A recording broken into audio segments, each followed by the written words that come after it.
This episode is brought to you by KPMG. At KPMG, innovation is the go-to state of mind.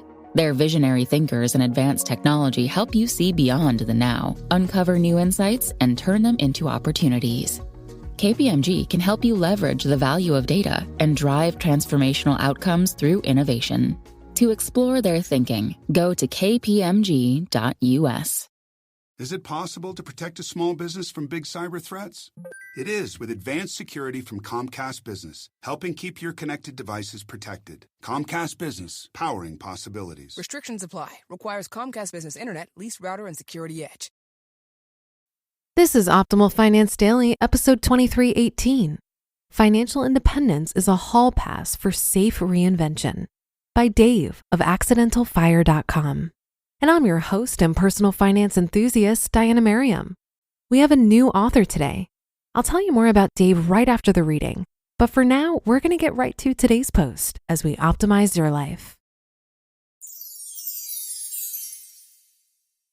Financial Independence is a hall pass for safe reinvention by Dave of accidentalfire.com. I've been part-time at my main W-2 job for well over 5.5 years now. Not 32 hours a week, but a scant 20 hours a week. A drastic change like that after almost 25 years of full-time workaholism has huge consequences. I wrote about how I was slowly losing what I call my W-2 muscles back in 2019, only about 2.5 years into my part-time status. My presentation skills were waning, my grasp of technical terms and corporate speak was weakening. I was losing my sharpness even then in 2019.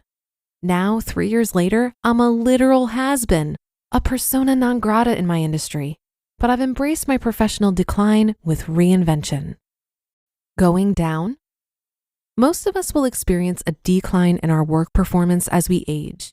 And his book, From Strength to Strength, Finding Success, Happiness, and Deep Purpose in the Second Half of Life, author Brooks writes about how we cognitively decline as we age and how there are different kinds of intelligence, such as crystallized intelligence and fluid intelligence. As this Harvard Business Review article says, quote, lawyers, financial professionals, doctors, these types of workers often expect their abilities to remain steady or grow with time. But Brooks points to data showing that's not the case. In almost every high-skill profession, he finds decline sets in between a person's late 30s and early 50s as the brain's prefrontal cortex degrades in effectiveness. End quote. Ouch! Sounds like we're all headed on the inevitable path to old man shouting at cloud status. But the good news, according to Brooks, is that we don't just decline cognitively, we change. Quote, the research showed that it's not all decline past 40. Certain aptitudes grow during middle age that favor wisdom, teaching, and sharing ideas. Language skills and articulation tend to increase, he says. And professions that combine and use existing ideas, such as applied mathematics, see greater longevity. Teachers often experience long-lasting success, and a Chronicle of Education study says the oldest college professors tend to have the best teaching evaluations, end quote. That's good news for me as I've spent over 20 years teaching in my career, including 17 as an adjunct faculty member at a large university. Sounds like I could do that again in the future without much cognitive decline. I could even buy a corduroy sport coat with elbow patches and become the poster child of the old college professor. 4-step program of regression. As Brooks says in a different article he wrote for The Atlantic, the key to managing your professional decline is to learn to be content with your reduced capacity and accomplishments and to find your self-worth in other aspects of life. And he lists 4 strategies for coping with your decline: turning inward, teaching the next generation, deepening relationships, and staring down death. Turning inward involves self-reflection of your career and what you've accomplished. It also involves spirituality and finding deeper meaning than the career or business goals you've been pursuing. Teaching the next generation is self-explanatory. You've done your best work. You're on the decline. Now teach others how to do their best work. You have wisdom, pass it on. Deepening relationships is also pretty self-explanatory. it's likely that you'll start figuring out in your 50s and 60s that people are what matter in life, not achievements, bonuses, medals, and accomplishments. Those are great, but once you've peaked and are declining, they can become sad memories of when you were living the glory days. Move on, focus on people. And stare down death. None of us gets out of here alive. Following the Stoic advice of thinking about death is a hell of a great way to remind yourself to live the best life you can while you have it. It's more likely you'll teach others and deepen relationships when you regularly remind yourself that you might not be able to do it tomorrow. Reinvention. I like Brooks's advice and 4 strategies, but I would add a 5th, reinvention. Why not just have a second career trying something totally different? Most of us are complex personalities with many interests, yet we often spend careers in just one field.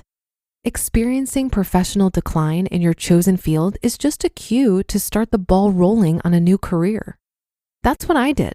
I'm still in the muddy middle of pivoting from a long career in a pretty technical and stressful job for the federal government to being a solopreneur, producing and selling art and graphic designs. The 2 careers couldn't be more drastically different, but one fit the time and place of my younger life, and the new one fits like a glove for where I'm at now. My brain has a techie side and a creative side, and I want to fully experience both. Being financially independent is the magic trick that underpins this reinvention. It's the bedrock beneath it all. Without that, I'm far too risk adverse to do it. Being F.I.R.E allows me to take risks with the comfort of knowing the consequences of failure are minor. Financial independence is basically a hall pass for safe reinvention. And don't think striking out on your own is the only way to reinvent yourself after your professional decline. You could do what Austin Murphy did and just get a new job. He was a top writer for Sports Illustrated for years and wrote over 140 cover articles for that magazine. He then pivoted to delivering packages for Amazon. It's an entertaining story and a testament to the power of humility and joy through simplicity. A new you.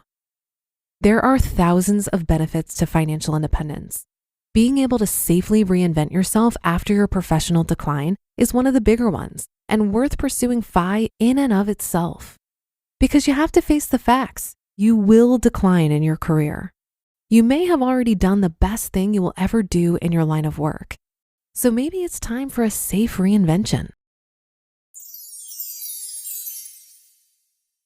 You just listened to the post titled Financial Independence is a Hall Pass for Safe Reinvention by Dave of accidentalfire.com.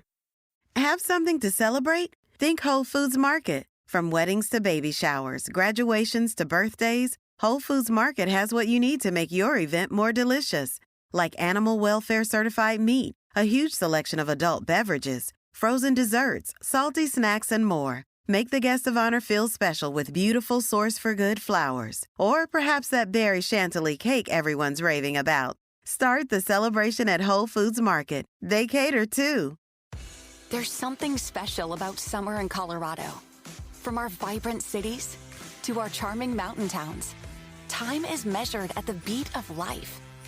And no matter what beat you choose to follow, from the rush of exploring to the serenity of relaxation, new discoveries lie around every bend. New memories around every corner. Everything shines a little brighter. Colorado, come to life. And thanks so much to Dave for this great post and perspective. A bit more about him. Dave reached financial independence and semi-retired in his mid-40s through hard work, smart living, and investing.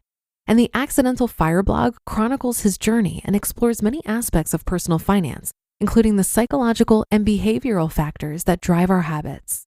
Come by accidentalfire.com for a lot more. And thank you to Dave for letting us share his work. I think you may decline in certain skills as you downshift in the workforce. But for me personally, these are skills that I no longer care about.